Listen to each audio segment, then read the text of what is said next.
पुण्यात पुन्हा एकदा गँगवॉर भडकल्याचे संकेत मिळत आहेत. माजी नगरसेवक वनराज आंदेकर यांच्या खुनाचा बदला म्हणून त्यांच्या प्रतिस्पर्धी टोळीने आंदेकर हत्या प्रकरणातील आरोपीच्या भावाची गोळ्या झाडून आणि कोयत्याने वार करून निर्घृण हत्या केली. पुण्यातील कोंढवा परिसरात ही खळबळजनक घटना घडली असून या घटनेमुळे शहरात पुन्हा एकदा कायदा आणि सुव्यवस्थेचा प्रश्न ऐरणीवर आलाय.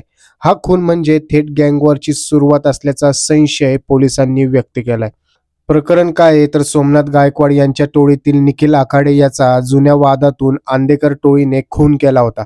त्याचा बदला म्हणून सोमनाथ गायकवाड टोळीने माजी नगरसेवक वनराज आंदेकर यांची हत्या केली आणि त्या घटनेला 1 वर्ष पूर्ण होत असतानाच आंदेकर टोळीने याचा बदला घेण्यासाठी सोमनाथ गायकवाडचा साथीदार गणेश कोमकर, जो वनराज आंदेकर यांचा बहिणीचा नवरा होता, जो वनराज आंदेकर यांच्या हत्येमध्ये सामील होता, त्याच्या मुलाची म्हणजे आयुष कोमकरची हत्या करण्यात आली.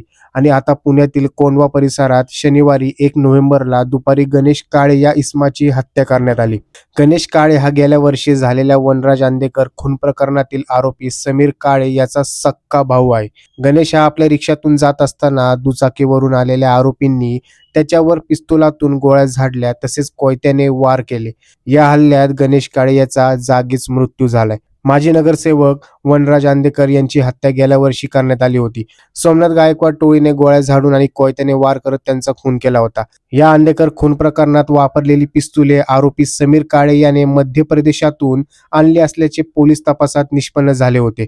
गणेश काळे याचा खून हा त्याच जुन्या वैमनस्यातून म्हणजेच वनराज आंदेकरांच्या खुनाचा थेट बदला घेण्यासाठी करण्यात आल्याचा पोलिसांचा प्राथमिक संशय आहे. त्यामुळे या हत्येला टोळी युद्धाची सुरुवात झाली असं म्हटलं जाते.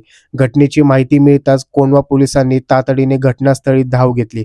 पोलिसांनी पंचनामा करून तात्काळ तपासाला सुरुवात केली.